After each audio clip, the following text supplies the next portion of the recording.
ឯកឧត្តមបានគូបញ្ជាក់ថាសាលារៀនដែលប៉ះពាល់ទាំងអស់នឹងបើកថ្នាក់បង្រៀនតាមអនឡាញជំនួសវិញការណែនាំខាងលើនេះត្រូវបានធ្វើឡើងភ្លាមបន្ទាប់ពីសម្ដេចនាយក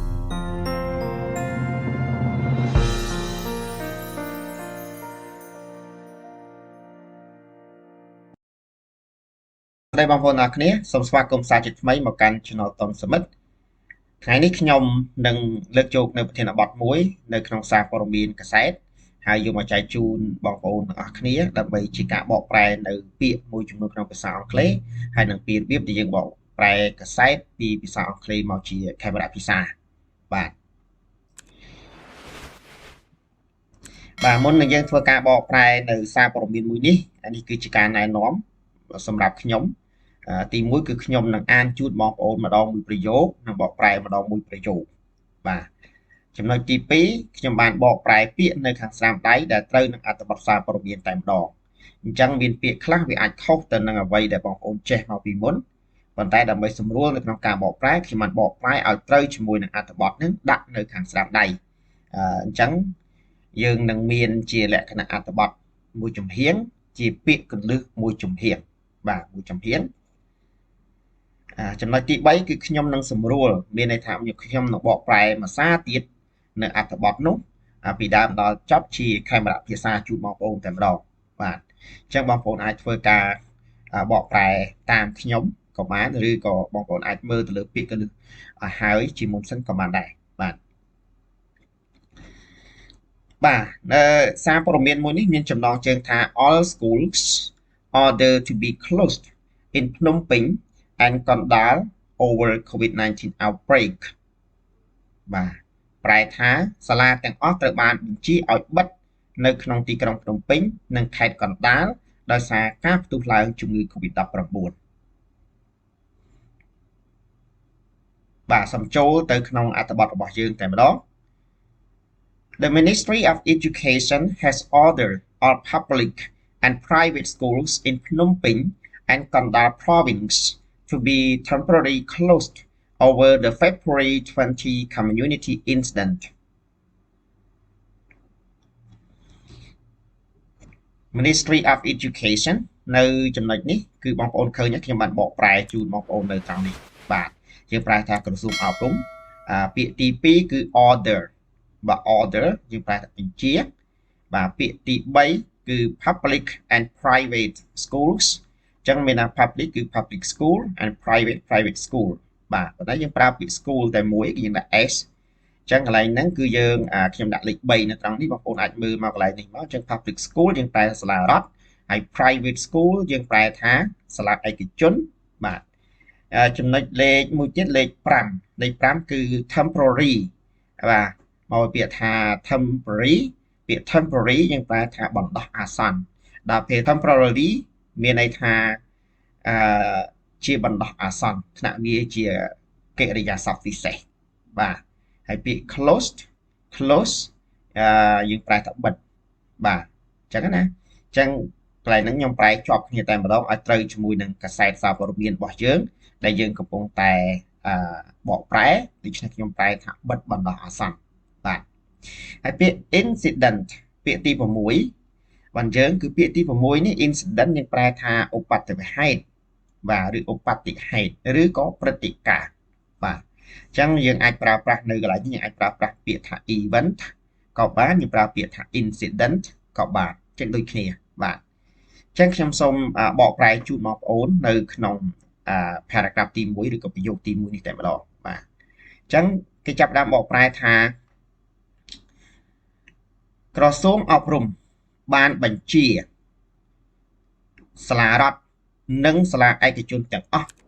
នៅក្នុងទីក្រុងភ្នំពេញនិងខេត្តកណ្ដាលឲ្យបិទ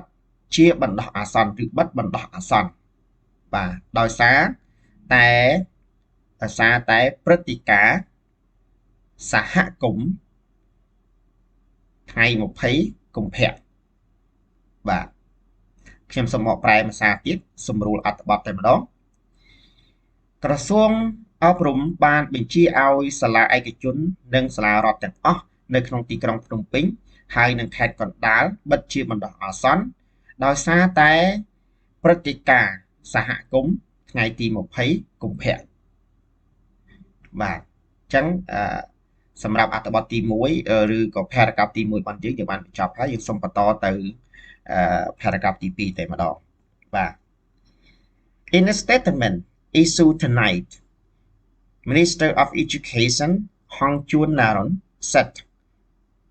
the COVID-19 February 20 community incident is more serious and complicated compared to the November 28 community incident បាទពាក្យទី1គឺពាក្យថា statement ពាក្យ statement នេះយើងប្រែបានច្រើនណាបាទយើងប្រែបានច្រើនប៉ុន្តែដើម្បីសម្រួលដល់បងប្អូនកុំឲ្យបងប្អូនច្រឡំខ្ញុំបានដាក់នៅលេខ1នៅកន្លែងនេះខ្ញុំប្រែថាសេចក្តីថ្លែងការណ៍បាទពាក្យទី2គឺពាក្យ issue បាទ issue យើងកន្លែងនេះគឺជាកិរិយាសព្ទពាក្យ issue ក៏យើងប្រែបានច្រើនដែរប៉ុន្តែខ្ញុំបានប្រែឲ្យត្រូវជាមួយនឹងអត្ថបទយើងប្រែថាបានចេញបាទដូចបានចេញសេចក្តីថ្លែងការណ៍បានចេញបទបញ្ជាអញ្ចឹងយើងប្រើពាក្យ issue បាទហើយ Minister of Education នៅកន្លែងនេះយើងប្រែថារដ្ឋមន្ត្រីក្រសួងអប់រំបាទរដ្ឋមន្ត្រីក្រសួងអប់រំបាទចុះមកខាងក្រោមគឺចំណុចលេខ4យើងមានពាក្យថា serious អញ្ចឹងពាក្យ serious យើងប្រែថាធ្ងន់ធ្ងរបាទ complicated យើងប្រែថាស្មុគស្មាញឬក៏ន័យនៅក្នុងកាសែតសារព័ត៌មាននេះយើងប្រែថាពិបាក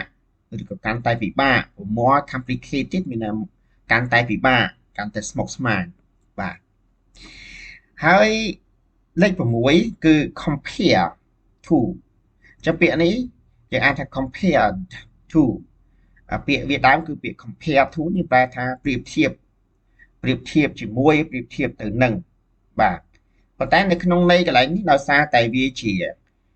past participle phrase អញ្ចឹងខ្ញុំបកប្រែថាបើប្រៀបធៀបទៅនឹងឬក៏បើប្រៀបធៀបជាមួយនឹងបាទឲ្យស្របជាមួយនឹងអត្ថន័យដើមខាងលើនៃសារព័ត៌មានមួយនេះបាទខ្ញុំសូមបកប្រែជូនបងប្អូនតែម្ដងគឺចាប់ពីដើមមក in a statement issued tonight គេថានៅក្នុងសេចក្តីថ្លែងការណ៍មួយដែលបានចេញកាលពីយប់មិញ Minister of Education រដ្ឋមន្ត្រីក្រសួងអប់រំឯកឧត្តមហងជួនណារុនបានមានប្រសាសន៍ថា The COVID-19 February 20 community incident បាទព្រឹត្តិការណ៍សហគមន៍ថ្ងៃទី20កុម្ភៈ COVID-19 is more serious គឺវាកាន់តែធ្ងន់ធ្ងរ and complicated ហើយវាកាន់តែស្មុគស្មាញ compare to បើប្រៀបធៀបទៅនឹងព្រឹត្តិការណ៍សហគមន៍ថ្ងៃទី28ខែវិច្ឆិកាឆ្នាំមុនបាទខ្ញុំសូមបកប្រែភាសាទៀតនៅក្នុងសេចក្តីថ្លែងការណ៍មួយដែលបានចេញកាលពីយប់មិញរដ្ឋមន្ត្រីក្រសួងអប់រំឯកឧត្តមហងជួនណារុនបានមានប្រសាសន៍ថាព្រឹត្តិការណ៍សហគមន៍ថ្ងៃទី20កុម្ភៈ COVID-19 គឺកាន់តែធ្ងន់ធ្ងរហើយនឹងកាន់តែស្មុគស្មាញបើប្រៀបធៀបទៅនឹងព្រឹត្តិការណ៍សហគមន៍ថ្ងៃទី28ខែវិច្ឆិកាឆ្នាំមុនបាទអញ្ចឹងយើងចប់មួយ paragraph ទៀតហើយសូមចូលនៅ paragraph មួយទៀតនៅក្នុង paragraph មួយនេះបងប្អូនឃើញខ្ញុំដាក់ពាក្យមួយទៀតហើយគឺពាក្យទី1គឺពាក្យ in order to យើងប្រែថាដើម្បីឬក៏ក្នុងគោលបំណងដើម្បីជាទូទៅគេប្រើពាក្យ in order to ដើម្បីបញ្ជាក់អំពីគោលបំណងអ្វីមួយ in order to យើងត្រូវបូកជាមួយនឹងកិរិយាសព្ទ to infinitive ឬទូទៅគឺគេច្រើនតែប្រើវាជាមួយនៅខាងមុខកិរិយាសព្ទពាក្យ in order to គឺថ្នាក់ពាក្យវាជា preposition បាទហើយពាក្យ prevent ពាក្យនេះជាកិរិយាសព្ទយើងប្រែថាការពាររារាំងទប់ស្កាត់បាទពាក្យទី3គឺពាក្យថា infection ពាក្យ infection នេះយើងប្រែថាការឆ្លងឬបាទពាក្យទី4 large infection យើងប្រែថាការឆ្លងទ្រង់ទ្រាយធំបាទហើយបន្ទាប់មកពាក្យទី5គឺពាក្យថា instructed instructed យើងប្រែថានៅកន្លែងនេះវាជា passive បងប្អូនវាជា passive អញ្ចឹងបើសិនជាវាជា passive កន្លែងនេះយើងប្រែថាត្រូវបានណែនាំបាទត្រូវបានណែនាំអញ្ចឹងណាអញ្ចឹងបើសិនជាវាជាកិរិយាសព្ទយើងប្រែថាណែនាំធម្មតាប៉ុន្តែកន្លែងនេះខ្ញុំប្រែថាត្រូវបានណែនាំដោយសារតែវាជា passive យើងឃើញពាក្យថា have been instructed ហ្នឹងណាបាទពាក្យទី6ឬក៏ clear ទី6របស់យើងគឺ with immediate effect មានន័យថាមានសុពលភាពភ្លាមមានន័យថាអនុវត្តភ្លាមឧទាហរណ៍ថាមេបញ្ជាការគាត់បានចេញនៅបទបញ្ជាដល់កូនចៅរបស់គាត់ឲ្យធ្វើអ្វីមួយភ្លាមមានន័យថានៅពេលដែលគាត់ចេញបញ្ជាឲ្យចប់ឬធ្វើភ្លាមអញ្ចឹងណាអាហ្នឹងយើងហៅថា with immediate effect បាទ effect ដូច្នេះយើងសូមបកប្រែសម្រួលនៅអត្ថបទរបស់យើងនៅក្នុងចំណុចទី3តែម្ដងគឺ in order to prevent COVID-19 infection in the schools and large infection in the community បាទគេដាក់ comma នៅកន្លែងនេះជាងសូមបកប្រែកន្លែងនេះសិនគេថាដើម្បីអញ្ចឹងណាដើម្បីឬក៏ក្នុងគោលបំណងដើម្បីនេះតមកពីប្រយោគខាងដើមមុនណាគេថាដើម្បីការពារនៅការឆ្លង COVID-19 នៅក្នុងសាលារៀននានាហើយនឹងការឆ្លងទ្រង់ទ្រាយធំនៅក្នុងសហគមន៍នោះអញ្ចឹងនៅពាក្យ comma កន្លែងនេះដោយសារតែវាផ្ដើមឡើងអំពី preposition មានន័យថាវាផ្ដើមឡើងអំពីអយតនិបាតអញ្ចឹងយើងត្រូវដាក់ពាក្យនោះនៅជាប់ជាមួយនឹង comma កន្លែងនេះបាទខ្ញុំសូមបកប្រែភាសាទៀតមកពីខាងដើមគេថាដើម្បីការពារនៅការឆ្លង COVID-19 នៅក្នុងសាលារៀននានាហើយនឹងការឆ្លងទ្រង់ទ្រាយធំនៅក្នុងសហគមន៍នោះបាទឯកឧត្តមជួនណារុនមានប្រសាសន៍ថាគ្រប់សាលារៀនរដ្ឋនិងឯកជនទាំងអស់នៅក្នុងរាជធានីហើយនឹងខេត្តកណ្ដាលត្រូវបានណែនាំឲ្យបិទរយៈពេល2សប្តាហ៍ with immediate effect ដែលមានសុពលភាពភ្លាមថាដែលមានប្រសិទ្ធភាពភ្លាម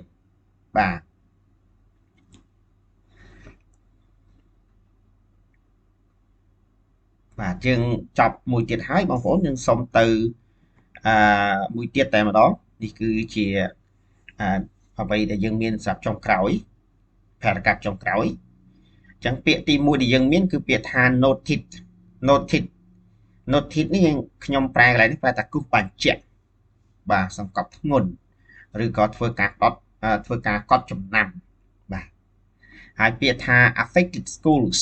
ខ្ញុំប្រែថាសាលាប៉ះពាល់បាទហើយ whole classes ហ្នឹងប្រែថាបើកបង្រៀនបាទ instead កន្លែងនេះប្រែជំនួសវិញឬក៏ផ្ទុយទៅវិញបាទ instruction នេះមានការណែនាំ shortly after យើងប្រែថាភ្លាមបន្ទាប់ពីបាទទី7 Prime Minister ប្រែថានាយករដ្ឋមន្ត្រីពាក្យទី8 voice message យើងប្រែថាសារសំឡេងហើយពាក្យទី9គឺ to curb ប្រែថាទប់ស្កាត់បាទឬក៏រារាំងបាទពាក្យទី10គឺ outbreak យើងប្រែថាការរីករាលដាលបាទអញ្ចឹងខ្ញុំសូមបកប្រែអត្ថបទនឹងជូនបងប្អូនតែម្ដង He noted that all affected schools will hold classes online instead បាទប្រយោគនេះទី1យើងបកប្រែថាគាត់គូបញ្ជាក់ថាបាទសាលាដែលប៉ះពាល់ទាំងអស់នឹងបើកថ្នាក់បង្រៀនតាមអនឡាញបាទជំនួសវិញពី instead ណាជំនួសវិញបាទ The instruction was made shortly after Prime Minister Hun Sen tonight through a voice message ordered all private and public schools in Phnom Penh and Kandahar province to curb the COVID-19 outbreak បាទការណែនាំនេះការណែនាំខាងលើនេះគឺត្រូវបានធ្វើឡើងភ្លាមបន្ទាប់អំពីសម្ដេចនាយករដ្ឋមន្ត្រីហ៊ុនសែនកាលពីយប់មិញតាមរយៈសារសម្លេងមួយរបស់សម្ដេចបានបញ្ជាឲ្យសាលាឯកជននិងសាលារដ្ឋទាំងអស់នៅក្នុងរាជធានីភ្នំពេញនិងខេត្តកណ្ដាលបិទដើម្បីទប់ស្កាត់ការរីករាលដាលនៃជំងឺ COVID-19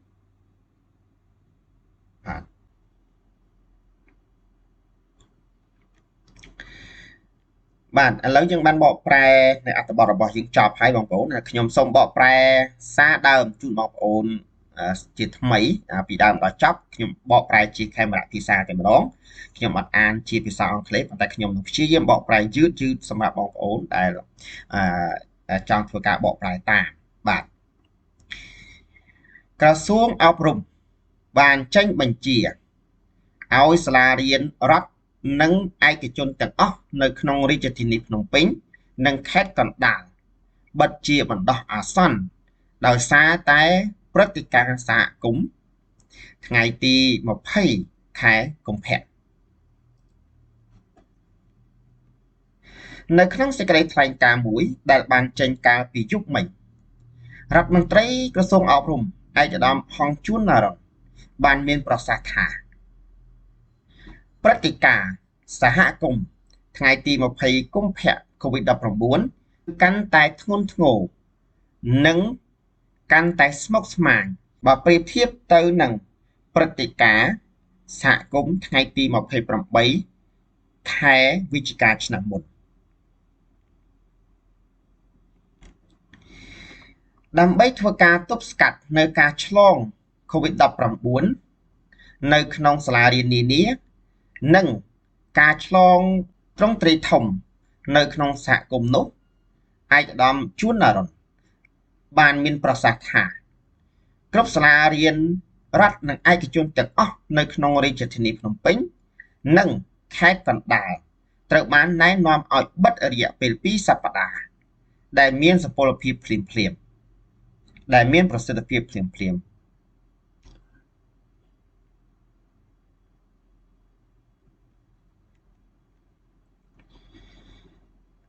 ឯកឧត្តមបានគូបញ្ជាក់ថាសាលារៀនដែលប៉ះពាល់ទាំងអស់នឹងបើកថ្នាក់បង្រៀនតាមអនឡាញជំនួសវិញ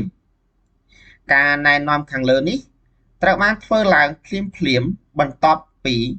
សម្ដេចនាយករដ្ឋមន្ត្រីហ៊ុនសែនកាលពីយប់មិញ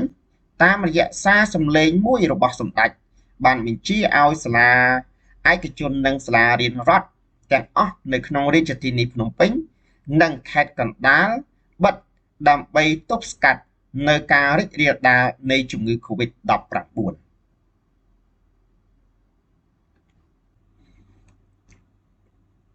ចប់ហើយបងប្អូនមានប៉ុណ្្នឹងឯងអត្ថបទរបស់យើងកាសែតរបស់យើងខ្លីៗបាទហើយខ្ញុំសូមបញ្ជាក់ថាសម្រាប់ការបកប្រែនៅសារព័ត៌មាននេះ